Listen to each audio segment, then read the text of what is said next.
नमस्कार। देश की तमाम फटाफट खबरों में आपका स्वागत है। खबरों के लिए आपसे निवेदन कि यदि आपने हमारे चैनल को सब्सक्राइब नहीं किया है तो कृपया करके आपके अपने चैनल को सब्सक्राइब करना ना भूलें।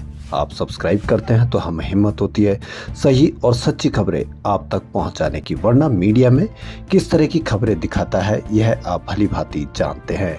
क्योंकि आज शहीद आजम भगत सिंह, सुखदेव और राजगुरु की शहादत दिवस है और आज पूरा देश शहीदी दिवस मना रहा है।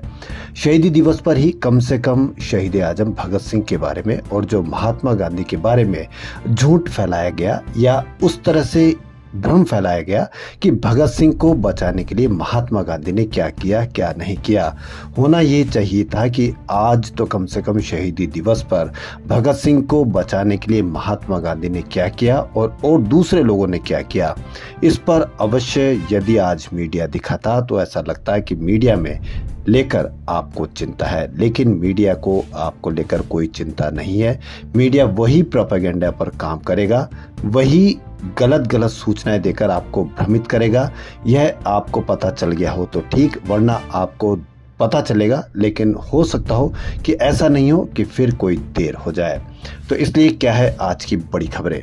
बिहार विधानसभा चुनाव 2025 की तैयारियां शुरू हो गई है। राजनीतिक दल सक्रिय हो गए हैं और अपनी रणनीतियों पर काम कर रहे हैं। कांग्रेस भी अपनी पुरानी जमीन को तलाशने के लिए पहल शुरू कर दी है। 25 मार्च को दिल्ली में बिहार कांग्रेस की बड़ी बैठक होगी, जहां आगामी चुनाव की रणनीति पर चर्चा होगी। कांग्रेस पार्टी की एक महत्वपूर्ण बैठक 25 मार्च को दिल्ली में होने वाली, जिसमें मल्लिकार्जुन खड़गे और राहुल गांधी भी मौजूद रहेंगे। ये बैठक दोपहर होगी और इंदिरा भवन में आयोजित की जाएगी। इस बैठक में बिहार विधानसभा चुनाव 2025 को लेकर रणनीति पर चर्चा होगी।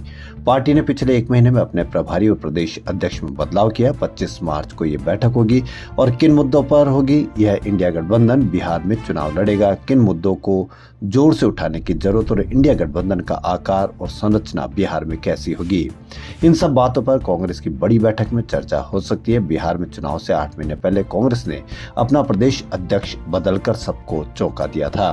राजेश कुमार बिहार कांग्रेस के नए अध्यक्ष बनाए गए हैं। वो औरंगाबाद के कुटुंबा से 2 बार के विधायक है।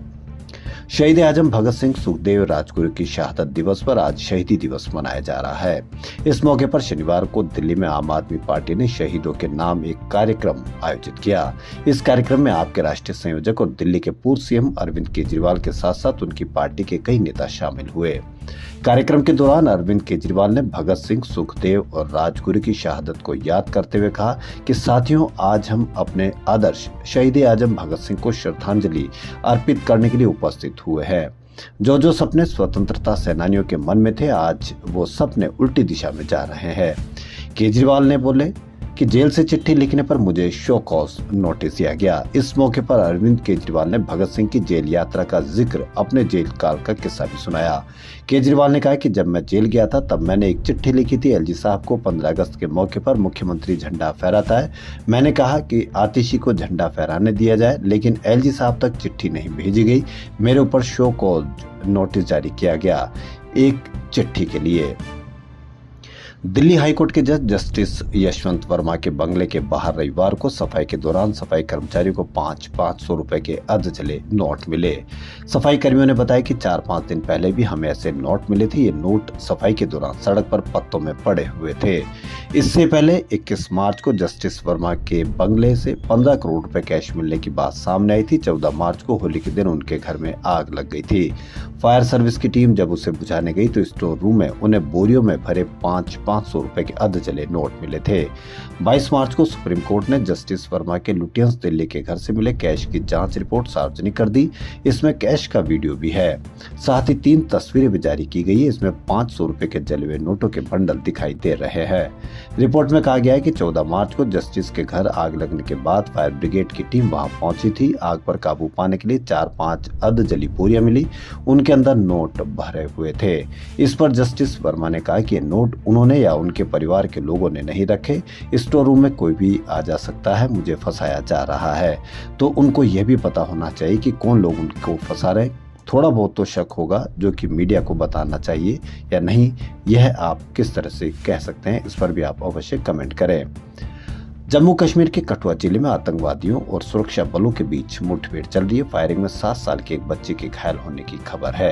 अधिकारियों ने बताया कि हीरानगर सेक्टर में पाकिस्तान बॉर्डर के पास 4 से 5 संदिग्धों की मौजूदगी की खबर मिली थी। इसके बाद सुरक्षा बलों ने सान्याल गाँव के पास तलाशी अभियान शुरू किया था। जैसे ही सुरक्षा बलों की ज्वाइंट टीम आतंकियों के नजदीक पहुंची, उन्होंने गोलीबारी शुरू कर दी। इलाके में अतिरिक्त सुरक्षा बल भेजा गया है। गोलीबारी रुक रुक कर जारी है। चमत्कार के जरिए बीमारियों को ठीक करने का दावा करने वाले जालंधर के पादरी बजिंदर सिंह का महिला को थप्पड़ मारते वीडियो सामने आया। इस वीडियो में बजिंदर सिंह एक महिला को थप्पड़ मारता दिख रहा है।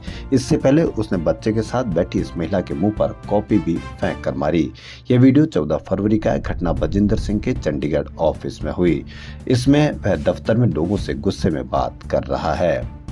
बिहार में इस साल के अंत तक विधानसभा चुनाव होने। विधानसभा चुनाव से पहले नीतीश कुमार को मुस्लिम संगठनों ने बड़ा झटका दिया। दरअसल मुख्यमंत्री नीतीश कुमार की इफ्तार पार्टी का मुस्लिम संगठनों ने बायकॉट किया है। बता दें कि मुस्लिम संगठनों का इफ्तार पार्टी का बायकॉट करने की वजह केंद्र सरकार के वक्फ संशोधन विधेयक को जेडीयू के समर्थन को लेकर बताया जा रहा है। इमारत-ए शारिया की ओर से एक पत्र लिखा गया जिसमें सीएम नीतीश कुमार के इफ्तार पार्टी का विरोध किए जाने की बात बताई गई है। पत्र में लिखा गया कि उन्होंने 23 मार्च को सीएम नीतीश की इफ्तार पार्टी में शामिल नहीं होने का फैसला लिया। यह फैसला वक्फ विधेयक के प्रति आपके समर्थन को देखते हुए लिया गया है, जिससे मुसलमानों को आर्थिक और शैक्षणिक पिछड़ापन बढ़ने का खतरा है। सनराइजर्स हैदराबाद ने आईपीएल 18 में जीत से शुरुआत की। टीम ने रविवार को पहले मुकाबले में राजस्थान रॉयल्स को 44 रन से हराया। हैदराबाद ने अपने home ground Rajiv Gandhi stadium में 20 ओवर में 6 विकेट पर 286 रन का स्कोर बनाया। फिर राजस्थान को 242 रन के स्कोर पर रोक दिया। सिमरनजीत सिंह और हर्षल पटेल ने 2-2 विकेट झटके। हैदराबाद ने लीग के इतिहास का दूसरा सबसे बड़ा स्कोर बनाया। रन चेज में आरआर की ओर से ध्रुव जुरेल ने 70 रन और संजू सैमसन ने 67 रन की बड़ी पारियां खेली। फिर शिमरॉन हेटमायर और शुभम दुबे ने 50 पार्टनरशिप करके स्कोर को 200 पार पहुंचाया, लेकिन टीम को जीत नहीं दिला सके। कांग्रेस नेता जयराम रमेश ने केंद्रीय इलेक्ट्रॉनिक्स व सूचना प्रौद्योगिकी मंत्री अश्विनी वैष्णव से डेटा संरक्षण अधिनियम 2023 की एक धारा को खत्म करने का आग्रह किया है। इस धारा को लेकर जयराम ने दावा किया कि ये सूचना का अधिकार अधिनियम 2025 को नष्ट करता है। इसको लेकर कांग्रेस के राज्यसभा सांसद जयराम ने केंद्रीय मंत्री वैष्णव को एक पत्र लिखा है। जयराम ने कहा कि डेटा संरक्षण अधिनियम 2023 की धारा 44(3), आरटीआई कानून की धारा 8 की उपधारा में खंड जे सूचना जो व्यक्तिगत जानकारी से संबंधित है को प्रतिस्थापित करने का प्रयास करती है। इस बदलाव के कारण उपधारा में सब कुछ हटा दिया गया है, जिसमें वह प्रावधान भी शामिल है जिसमें कहा गया था कि बशर्ते कि जो सूचना संसद या राज्य विधानमंडल को देने से इनकार नहीं की जा सकती है, उसे किसी व्यक्ति को देने से इनकार नहीं किया जाएगा। जयराम रमेश ने कहा कि आरटीआई की धारा 8(1)(j) का वह प्रावधान जो नागरिकों को उनका प्रतिनिधित्व करने वाले विधायकों के समान सूचना पाने का अधिकार देता, पूरी तरह से समाप्त कर दिया गया है।